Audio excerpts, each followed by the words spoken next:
Hello everyone, I hope you're all doing well today, and welcome to Tea Time with T-Rex.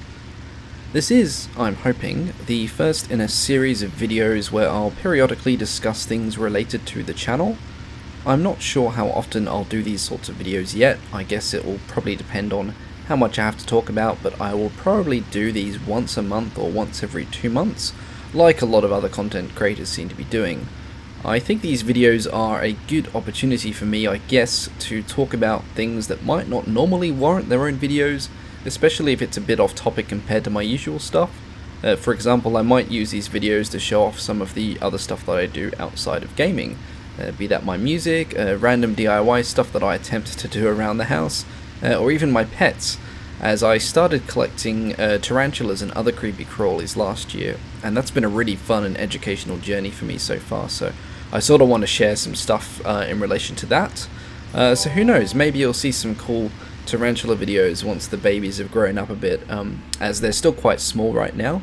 I'll try and sneak a bit of footage into the video here for you guys just to see how small they actually are, because a lot of people, when they think tarantulas, they think, you know, big hairy monsters, but they are very small once you just first get them, if you buy them as juveniles anyway. So yeah, in terms of game content, I'll probably use these videos to discuss news and developments for War Thunder, but I'll also use these videos to introduce new games and other things as well. Speaking of new, the more eagle-eyed viewers might have noticed that the footage on your screen is definitely not taken from a War Thunder simulator game. No, this is some replay footage that I recently recorded in IL-2 Sturmovik, and boy have I been having a lot of fun with this game. I'm honestly kicking myself for not buying this game sooner. It's been out for years now. However, a friend of mine recently told me they were having a big sale on it, so I finally snatched it up along with some of the DLC expansions. I've only been getting back into simulator games relatively recently after a hiatus of almost 6 years. I finally got Flight Simulator 10 back in 2016, I think, and I only picked up War Thunder in October 2017. A part of me wishes I'd picked up IL-2 instead, because it scratches a lot of itches when it comes to what I want out of a combat flight sim game. Now before you panic, no, I'm not going to go and abandon War Thunder for IL-2.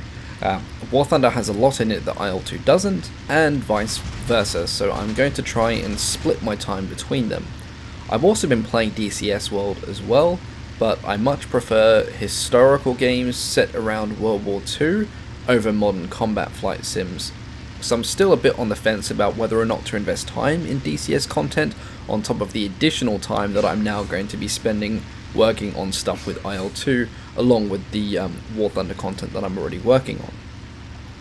I've currently got ideas on what sort of content I want to make with IL-2. The game runs at a different pace than War Thunder. It does have a fantastic single player mode as well, so I'll try and record a single player career for you all to watch, as well as some multiplayer gameplay. Now before I even do that though, I will be releasing a sort of first impressions video where I talk about my thoughts on the game and how easy or difficult I found it as a new player to get into it, so stay tuned for that. Now for now, I want to take the topic back to War Thunder, and I'll just insert some amusing tank footage for your enjoyment whilst I waffle away here. So this footage was filmed during the recent space race event. As some of you would already be aware, this event really got under my skin and eroded my usually robust patience that I have with this game and its developers. Honestly, the devs over at IL-2 should be writing Gaijin a big thank you letter. A big factor in my purchase of IL-2 and its expansions was the sheer level of frustration and burnout that I felt after this event. It was simply unacceptable. The concept of the event itself is actually a really fun idea.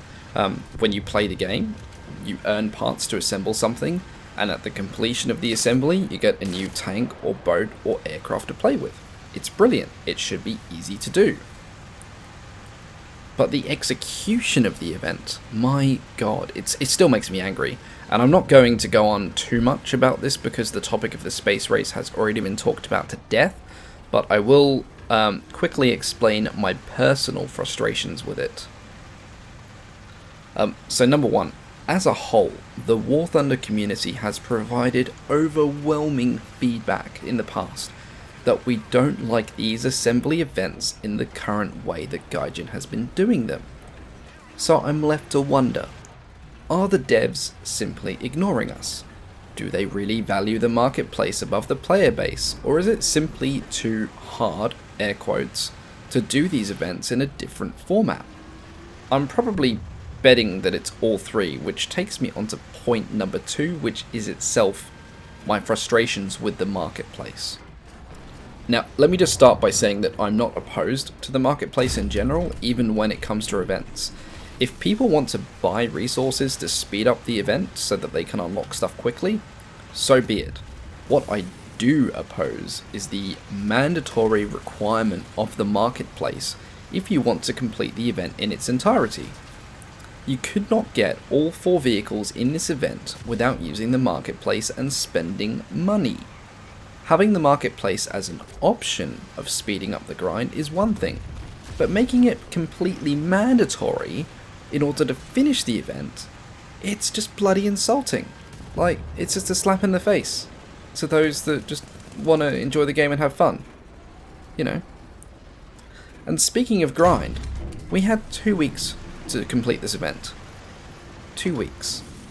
Unless you were able to put significant hours into the game each day, this event was going to be impossible for you. And I'll be honest, I gave up with this event, and this is the only War Thunder event that I have tapped out from. I didn't have the time, I didn't have the patience, and quite frankly, I was just too damn pissed off about this event to consider it even being worth it for the Object 279, which is a real shame because I fell in love with that tank when I got the 7-day test drive for it. It was a bloody riot. Okay, look, that's my whinging about the event over and done with. I want to move on to War Thunder Sim for a bit. There was a recent, discussion, argument, I don't know, it's hard to tell. Anyway, there was some dialogue exchanged on the forums regarding something called Bitching Betty. It seems to be a pretty heated topic. As you can see from the screenshot that I put up, the mods have had to get involved more than once, because some people cannot seem to have a civil discussion. Now, for those of you wondering what I'm talking about, Bitching Betty is a slang term used by some pilots and aircrew when referring to the voices used by some aircraft warning systems. War Thunder's Bitching Betty is an add-on utility for the game. The aim of the utility is to help sim pilots by audible warnings, as desktop pilots lack the real sense of flight and a physical cockpit environment that you would get actually flying an aircraft. It will forewarn you before you stall your aircraft, spin your aircraft, or black out due to excessive Gs. It's a very useful tool, especially for new pilots or for those who have difficulty controlling the aircraft. Now, this forum post had a poll at the top asking if the Betty mod is unfair. Now, these are the poll results taken from the 29th of April. As you can see, just under 2/3 of the participants believe that it provides no unfair advantage in the game compared to those who believe it provides an unfair advantage. Some also believe it should be excluded from the game. Now, on this topic, I'm going to keep my opinion on this very short and sweet. After installing it and testing it for 2 days, I voted no. I don't think it provides an unfair advantage. Betty doesn't interact with your aircraft in any way in terms of control, and Betty does not tell you how to fly. It just provides you with information about the aircraft's current state, information that in real life would be made obvious via more natural means and audio cues. As a final point, I play War Thunder in virtual reality now. When pulling high Gs in VR, you don't get the visual warning that your pilot will pass out, which is when the screen starts going black. You only find out when it's too late and you've lost control of your aircraft. Now, Betty's G warning actually fixes that problem, so the pilot knows when he is pulling high enough Gs to risk losing control of their aircraft. It's a very useful feature, and I'm actually seriously considering using Betty for my games, where I fly top tier jets like the Phantom, the MiG-21, the Lightning, etc. Now, not everybody feels the same way, of course, and I think it's definitely a topic that will invite more discussion as the sim community tries to weigh up with itself where the lines should be drawn between realism and fun. Because after all, we play video games to have fun. Funny that. Now, by the time this video is up, I expect that the recently announced economy and progression changes would have been implemented in the game. I believe they went live on the 30th of April. Now, there is a crap ton of information on all the changes that you can find in a table, a link for which will be in the video description. Now, I'm just going to read out what was stated by the mods at the announcement of this update, and then I'm going to talk about some of the praises and some of the concerns that I have for it. Okay, so on the 3rd of April, we plan on implementing changes to War Thunder which affect the research trees and economy. So these words are usually followed by feelings of dread on my part, as recent economy changes have been nothing short of traumatizing. Moving on. Our goal was to provide a better gaming experience to players which make use of lower ranked vehicles, and as such, we have developed a plan to replace the positions of some vehicles in the research tree so that players can experience a more comfortable research experience for those vehicles. Okay, that actually sounds pretty promising. Maybe some long-standing issues will actually get addressed here. Thanks to these changes, players who have recently started to play our game will no longer be unintentionally placed into matches with other players whose vehicles are of considerably higher battle rating, and as such, their experience with the game will be more consistent and enjoyable. Okay, a little bit confusing here. Does that mean that the vehicle rank and battle rating will affect the matchmaker now? I'm not sure if the translation is a bit off here, but nonetheless, anything to improve the experience for new players is always something to be excited about and welcomed. Implementing these changes will also create opportunities in the research trees, which will allow us in the future to add new and interesting vehicles at the initial and intermediate ranks. We understand that many players enjoy playing with the vehicles of lower to intermediate ranks, so these changes will allow us a greater opportunity to add more vehicles which cater to newcomers and veterans who enjoy those ranks. Fantastic news. I personally don't spend a lot of time playing the top tier vehicles, as my interest is mainly in pre-war, World War II and the immediate post-war era up to around the 50s. So that's really promising, so we'll have to keep our eyes out for that. Keep in mind, these changes will have some form of effect on research and purchase costs. Oh boy, here we go. But they won't affect BR related balance while in battle, as the changes are focused on rank. Okay, again, I'm a bit confused as to how this will stop new players facing higher BR stuff, so I'm hoping we get some clarification on this. Now, I'm not going to go into detail into the changes in terms of the economy, because quite frankly that will take hours, but I'm going to raise a few things here that sort of jumped out at me. Repair costs. There have been some good changes and there have been some bad changes. Now please bear in mind I'm talking about the sim repair costs here. However, the repair costs in RB and arcade are also pretty wonky in some places too. I'm just going to go through just a couple of examples that jumped out to me here, just to sort of give an example as to what I'm talking about. So the TA152H1 has gone up again in repair cost, so it already was 24,000, it's now going to be 28,000. That's an increase of 4,000, which I personally think is completely unnecessary. On the flip side, the Horton 229 has gone down from 17,500 down to 15,000, so it's a bit cheaper. Okay. The mouse, the big boy, the big chungus, the one you can't research anymore, that already had a repair cost of 28,000. It's now gone to 32,000. Why? I don't know. For Russia, the Yaks overall have had a repair cost reduction, which is excellent, especially for the jets. They had a really high repair cost compared to their performance, in my opinion, so any repair reduction then is excellent news. Then we can look at some other stuff. Also for Russia, the PE8 has gone from 27,000 to 31,000, another increase of 4,000. Again, flipping back over, the British Phantom has had a decrease. It's gone from 31,000 down to 27,000, which is nice. Concerningly, Canberras have had a big repair cost increase, some of them as high as an additional 6,000. And looking at other bombers, the story is becoming eerily the same. Now, don't get me wrong, I hate zombing in the game. I hate the people that ruin the game with nothing but spamming bombers, especially in higher tier games. But I have no problem with enthusiastic bomber pilots who just want to fly out their favourite heavies.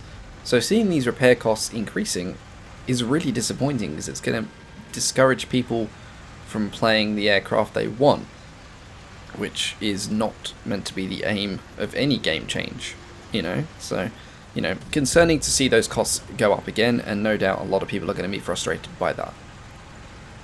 Another thing, the Kai 61Hey has gone up to 46,000 silver lion for repair cost. It's just stupid. It's insane. Just no. I really hope that doesn't go through, but it probably will, because Gaijin. The other concern I have, and this is a big one, is the reward multipliers. On a whole, most vehicles in sim mode are going to be getting a reduction to their reward multipliers. I'm sorry, but I just don't get the reasoning behind this. Rewards in sim have been gradually nerfed into the ground over the past 18 months. I don't know where they're getting the idea from that sim is so good for grinding stuff out. Per minute of game time, you will on average earn far more playing in realistic battles compared to sim. Like, I know when you finish a sim game, it's like, oh yes, I got 100,000 RP, but that's for like a 3-hour game. You can get 100,000 RP in a 20-minute RB game if you play well.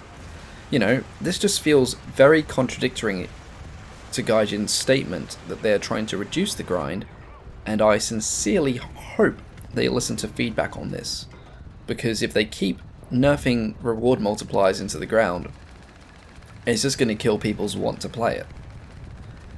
In terms of progression itself, the tech tree and research points in general, things are looking a bit more positive. Rank 1 and Rank 2 have been tidied up a bit. Several aircraft have been folded together, which means you only need to research the first aircraft in this folder, and then you have the option of skipping ahead to the next set of aircraft in the tech tree, rather than researching the subsequent aircraft from the same folder. So these are usually aircraft of the same type, so say the 109, E2 and the E4 can be folded together. So if you unlock the E2, you don't have to unlock the E4 before you go on to unlock, I think it's the F1 or whatever that's next. So that can be quite handy, especially for new players if they don't want to research all the early ones all at once. So, I'm okay with that. In terms of Silver Lion purchasing, there have been some big changes with some vehicles. For example, the British Mosquito has gone from a Silver Lion requirement of 150,000 down to 100,000, so that's a decrease of 50k, which is pretty nice. The French 84 has dropped to 110,000, and the Swedish IKV91 has gone from 440,000 Silver Lions down to 230,000, which is a massive drop of 210k. That's a big saving, and I'm really happy because I haven't got around to unlocking that yet, and I wasn't looking forward to paying nearly $500,000 for that tank, so I'm okay with this. While there have been some sharp decreases, there have also been some increases too. Most notably, the G91R3 has gone from a purchase cost of 390,000 Silver Lions all the way up to 990. Can we please get an F in chat for that, because that is a big jump. In terms of research points, it is a similar story. Some RP requirements have gone up and some have gone down. Some are drastic changes and some are minor changes. Overall, I feel happy with what I've seen in terms of the adjustments to the RP requirements. My biggest concern right now is the reward multipliers, sim especially, but arcade and realistic are getting a hit with this too. So Gaijin have reduced the cost and research requirement for a lot of things, but what they give with one hand they seem to be taking away with the other. I've not done the math yet to see how much of a negative impact the reduced reward multiplier is going to have, but it is cause for concern when a game developer says they want to reduce the grind, but then slips in a change that is going to invariably make it harder to unlock things in the future. As promising as this update is advertised as being, it seems to be filled with a lot of contradictory information that will no doubt leave a lot of players feeling confused and frustrated. And that basically concludes my War Thunder discussion for this video. Now, on a final and ungaming related topic, I'd just like to say that I hope you're all doing well in these strange times. I think 2020 has definitely not panned out in a way that anyone has expected, and a lot of livelihoods have been affected by the pandemic, and heartbreakingly, a lot of lives have been lost as well. I count myself very, very lucky that my family hasn't been affected by this, but I have friends, some very close friends in fact, who have been directly affected by this in terms of jobs, in terms of family members getting sick, and unfortunately I've had a couple of friends who have actually lost members of their family in this event. I think it's a timely reminder for us to definitely stay in touch with each other as much as possible. I think a lot of the time we get too wrapped up in our world of jobs, bills, taxes and escapism, where we forget about the thing that really keeps us sane, which at the end of the day is human connection. A few months ago I made the decision to move back home with my family because I was getting nowhere with saving for a house living on my own. The rent was too high and my commute to work was just too expensive. I'm now very thankful that I made that choice, because at least I've had some people to be isolated at home with rather than being on my own. Yes, we tread on each other's toes sometimes, and yes, I miss having some personal space, but it has definitely made the past 6 weeks considerably more bearable than if I was living by myself still, so again, I'm counting myself very lucky right now. I guess what I'm trying to say is, keep connected with people, even if it's just on Discord or Skype or something like that. Online gaming has definitely helped many of us weather the storm, and even though I have several loudly voiced issues with War Thunder, I still love it because it allows me to hang out with my friends in a world where normally that would be impossible to do right now. Now I think this is where I will call it for today. Lord knows how long this video will be when I finish editing it, so we'll have to see on that. If you want more videos like this, please let me know in the comments. As always, I welcome any and all feedback from you marvellous people. Stay safe, stay sane, and I'll see you all next time. See ya.